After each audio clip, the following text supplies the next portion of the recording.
এইরকম ফটো পেতে হলে ফার্স্ট থেকে লাস্ট পর্যন্ত অবশ্যই দেখবেন এবং সাবস্ক্রাইব করে সাথে থাকবেন।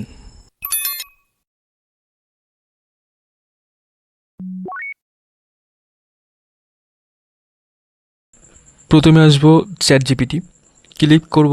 তারপরে এখানে সমস্ত ইন্টারফেস দেখতে পাচ্ছেন। তো দেখার পরে এইরকম নিচে দেখতে পাচ্ছেন একটা ফটো লোগো শো, সেখানে ক্লিক করব। ক্লিক করে ক্যামেরা, ফটো এবং ফাইল দেখতে পাচ্ছেন। তো এইখানে যাওয়ার পরে ফটো ক্লিক করবেন। ক্লিক করে আমি এখানে অ্যালবামে আসবো, আমার ফটো চয়েস করে সেটা পেস্ট করে ডান করব।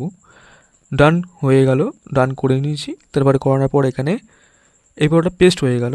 হওয়ার পরে এখানে আক্স এদিকে দেখতে পাচ্ছেন ফাঁকা জায়গাটা, এখানে টিপ টিপ যে লাইট জ্বলছে সেটা। তো এইটা আমি টাচ করব, করে আমার লেখাটা পেস্ট আছে, আমি এটাকে পেস্ট করলাম। করার পরে এই নিচে দেখতে পাচ্ছেন এটা টিচিং বাটন, এটা আপনি ক্লিক করবেন। ক্লিক করলেই একটু গেট ইন স্টার্টেড হবে, একটু সময় নিতে হবে, সময় লাগবে 1 মিনিট অথবা 2 মিনিট 3 মিনিট লাগতে পারে।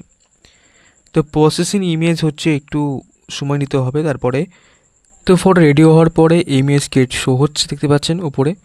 তো হওয়ার পর দেখতে পাচ্ছেন এত সুন্দর ফটো সামনে শো করছে, হর হর মহাদেব। তো এটা আমি ক্লিক করব। ক্লিক করে এখানে নিচে দেখতে পাচ্ছেন সেভ, সেভ বাটনে আমি এটা ক্লিক করব। ক্লিক করলে আমার ইমেজ ডাউনলোড হয়ে গেছে আমার ফোনের গ্যালারিতে। তো এত সুন্দর ফটো দেখতে লাগছে, তো তোমার অবশ্যই করবে।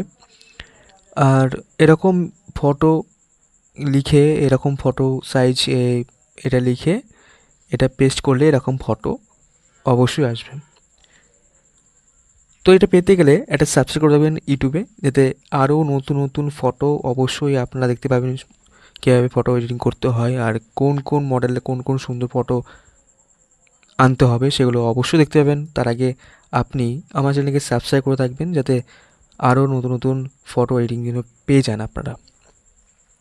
তো এই হলো আপনার প্রসেস, এই হলো আপনার টিপস, ছোট্ট একটি ফটো এডিটিং কীভাবে করতে হবে। ভিডিওটি শেষ পর্যন্ত দেখার জন্য অনেক অনেক ধন্যবাদ। যদি আপনার উপকার আসে তাহলে একটা লাইক দিয়ে দিন আর কমেন্ট করে জানাবেন কেমন লাগলো। আপনি যদি এমন আরও ভিডিও পেতে চান তাহলে অবশ্যই চ্যানেলটিকে সাবস্ক্রাইব করুন আর বেল আইকন কলকে ক্লিক করতে ভুলবেন না। দেখা হবে পরে ভিডিওতে। নমস্কার, ততদিন ভালো থাকুন, সুস্থ থাকুন, ধন্যবাদ।